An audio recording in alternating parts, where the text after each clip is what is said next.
میں آج سب سے پہلے 26 مئی کی صبح جب میں اسلام آباد پہنچا، صبح کو میں نے فیصلہ کیا کہ ہم دھرنا نہیں دیں گے، اور میں آج آپ سب کے سامنے یہ بتانا چاہتا ہوں کہ کیوں میں نے فیصلہ کیا۔ کیونکہ مجھے پتا تھا کہ اس دن جس طرح آج عوام کا سمندر آیا ہے، اس دن شام کو عوام کا سمندر نہیں آنا تھا، اور مجھے پتا تھا کہ لوگوں میں غصہ تھا اپنی پولیس کے خلاف اور رینجرز کے خلاف، کہ انہوں نے صرف نوجوانوں کے اوپر شیلنگ نہیں صرف کی، انہوں نے عورتوں اور بچوں کے اوپر بے دردی سے جس طرح انہوں نے ظلم کیا، مجھے یہ پورا علم تھا کہ اس دن شام کو انتشار ہونا تھا۔ اس دن شام کو پولیس اور رینجرز کے سامنے میری قوم نے کھڑے ہو جانا تھا۔ میں نے اس لیے فیصلہ کیا کہ یہ قوم بھی میری ہے، پولیس بھی میری ہے، رینجرز بھی میرے ہیں۔ میں اپنی قوم میں انتشار نہیں پھیلانا چاہتا، میں تو صرف ایک مقصد کے لیے نکلا ہوں کہ امپورٹڈ حکومت نامنظور۔ میرا مقصد صرف نکلے کا ایک ہے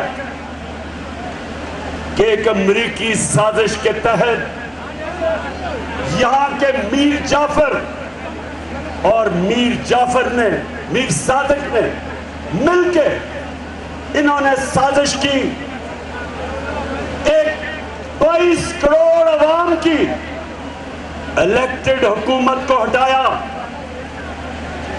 اور اس کے بعد اس ملک کے بڑے بڑے ڈاکوؤں کو ہمارے اوپر مسلط کیا۔ میں تو صرف ایک وجہ سے نکلا تھا کہ میں پیغام دینا چاہتا تھا سب کو، سارے اداروں کو، کہ قوم کدھر کھڑی ہے، قوم کیا چاہتی ہے، اور قوم کسی صورت ان ڈاکوؤں کو تسلیم نہیں کرے گی۔ میں تو اس لیے نکلا تھا، میں تو اپنے ملک کے اداروں کے خلاف جنگ لڑنے نہیں نکلا، میں اپنے ملک کا نقصان کرانے نہیں نکلا تھا۔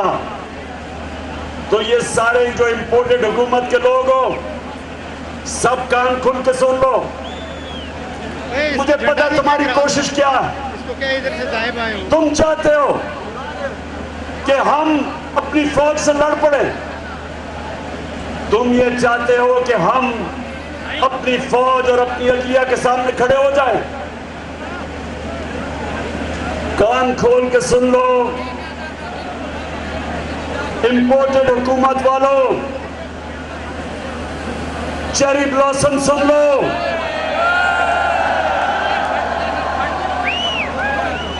آصف زرداری ملک کی بیماری سن لو، فضل الرحمان ڈیزل سن لو، کہ ہمارا جینا مرنا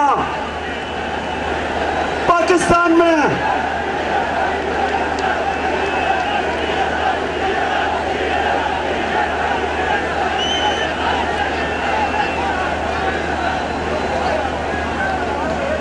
عمران خان کا کوئی باہر محلات، جائیدادیں، بزنس، کاروبار، عمران خان کا کچھ باہر نہیں ہے۔ 20 سال باہر کمائی کی، سارا کچھ بیچ کے آج میرا مرنا جینا پاکستان میں ہے۔ کبھی میں نے نہیں یہ سوچا کے باہر کا پاسپورٹ لے لوں. میں جب 18 سال کی عمر سے جب ملک سے گیا کبھی میرے ذہن میں یہ نہیں آیا کہ پاکستان کے علاوہ میں کہیں اور رہ سکتا ہوں. تو میں یہ امپورٹڈ حکومت کو پیغام دینا چاہتا ہوں کیونکہ تم لوگوں کا جینا مرنا پاکستان نہیں. نواز شریف جیسے اس کا احتساب شروع ہوتا ہے ملک سے باہر بھاگ جاتا ہے. مشرف کے دور میں دم دبا کے باہر سعودی عربیہ چلا گیا. اس کے بعد واپس آیا, ملک کو لوٹا.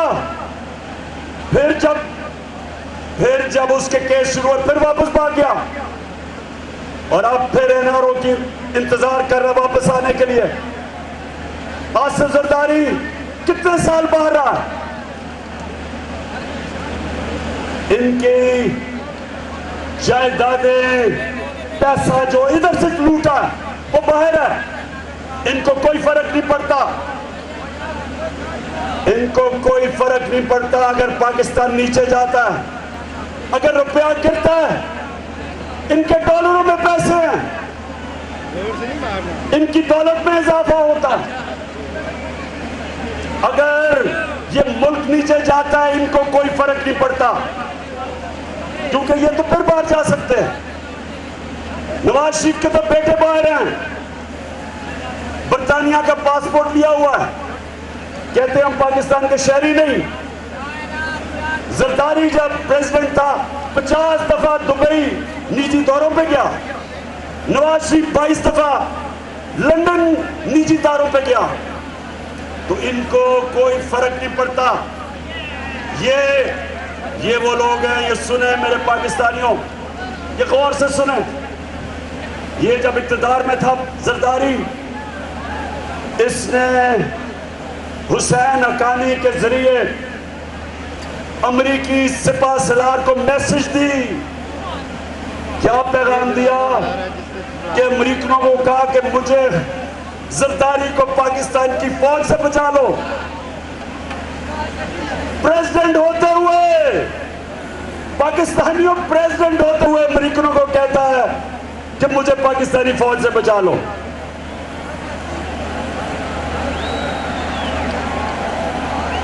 اور دوسری طرف یہ سنیں ذرا, دوسری طرف نواز شریف نے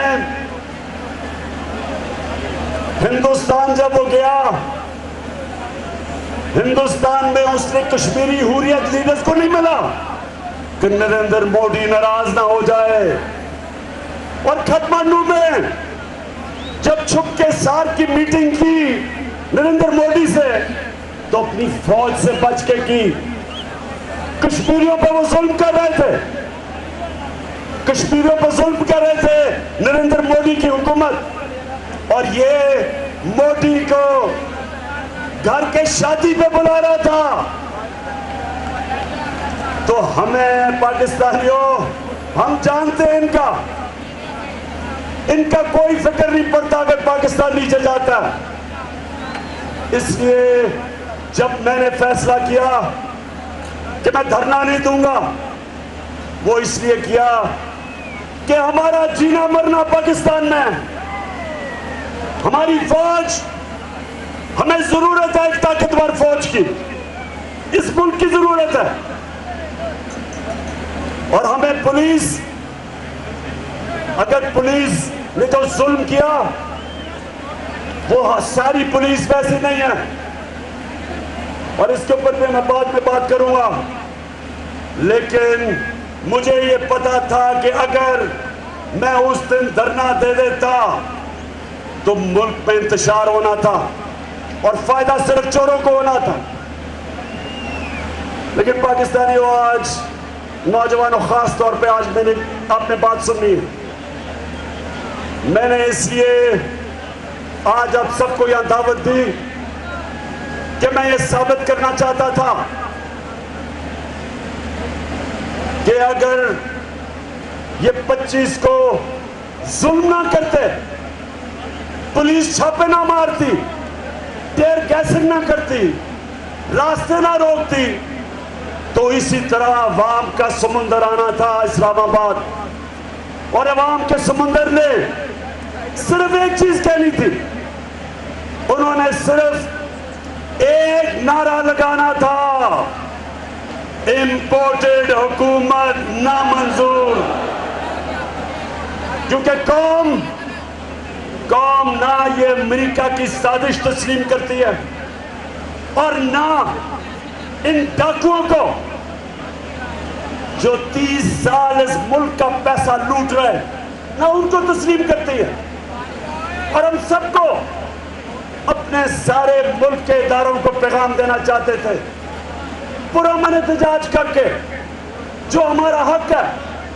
انہوں نے ہمیں وہ احتجاج نہیں کرنے دیا, اور آج ساری قوم دیکھ لے کہ صرف یہاں نہیں ہماری قوم جمع, پشاور میں لوگ جمع ہوئے ہیں, آج لاہور میں 4 جگہ پہ جمع ہوئے ہیں, کراچی میں, ملتان میں, پاکستان میں ہماری قوم نکلی ہوئی ہے. اور آپ کو, اداروں کو ایک پیغام دے رہی ہے کہ پرامن احتجاج آپ کو ایک پیغام دے رہا ہے. ابھی بھی وقت ہے کہ ان چوروں سے اس ملک کو بچا لو, کہ ہم سب کے ہاتھ سے گیم نہ نکل جائے. چاہو بھی نہیں تو نہیں روک سکو گے. اور تو پاکستانیوں, دوسری چیز میں آپ کو کہنے آیا تھا. دیکھیں پاکستانیوں, غور سے میری بات سننا, کیونکہ میں پاکستان کے ساتھ بڑا ہوا ہوں. میرے ماں باپ ایک غلام ملک میں پیدا ہوئے تھے, ہندوستان میں انگریزوں کی غلامی تھی. ہمیشہ انہوں نے مجھے بتایا کہ تم کتنے خوش قسمت ہو کہ تم ایک آزاد ملک میں پیدا ہوئے. تم میرے نوجوانوں, سب سے پہلے مجھے آپ کو یہ سمجھانا ہے کہ کیوں ہمیں آزادی چاہیے تھی انگریز سے, کیوں قائد اعظم نے کیوں جدوجہد کی تھی ایک آزاد ملک کے لیے. کیونکہ انگریز کے زمانے میں تو بہتر قانون چلتا تھا, نظام بہتر چلتا تھا. ہمارے بڑے بتاتے ہیں چوری کم تھی, قانون کی بالادستی تھی, بہتر تھی. تو کیوں ہم نے آزادی مانگی؟ ہم نے آزادی, سن لو پاکستانیوں, ہم نے اس لیے مانگی کہ ہمارا اللہ سے دعویٰ ہے کہ لا الہ الا اللہ. یہ ہمارا اللہ سے دعویٰ کہ اللہ تیرے سوا ہم کسی کے سامنے نہیں سر جھکاتے. علامہ اقبال نے جو شاہین, اقبال کا شاہین کیا تھا؟ اقبال کا شاہین تھا جو زنجیریں توڑ کے اوپر چلا جاتا تھا, پرواز اوپر تھی. کوئی قوم, کوئی غلام قوم بڑے کام نہیں کر سکتی. غلام قوم اچھے غلام رہتے, صرف آزاد قومیں بڑا کام, بڑا نام بناتی ہیں. اور ہمارا جو پاکستان بنا تھا, قرارداد مقاصد میں ہم نے کہا تھا کہ ہم ایک اسلامی فلاحی ریاست بنائیں گے, دنیا کو مثال دیں گے کہ اسلام کیا ہوتا ہے. علامہ اقبال نے اپنی شاعری سے بتایا, جگایا ایک غلام مسلمانوں کو کہ تم کبھی شاہین نہیں بن سکتے جب تک تمہارے غلامی کی زنجیریں زمین پہ رکھتی ہیں آپ کو. اللہ قرآن میں کہتا ہے کہ میں نے تمہیں اپنی سب سے عظیم مخلوق بنایا ہے, اشرف المخلوقات.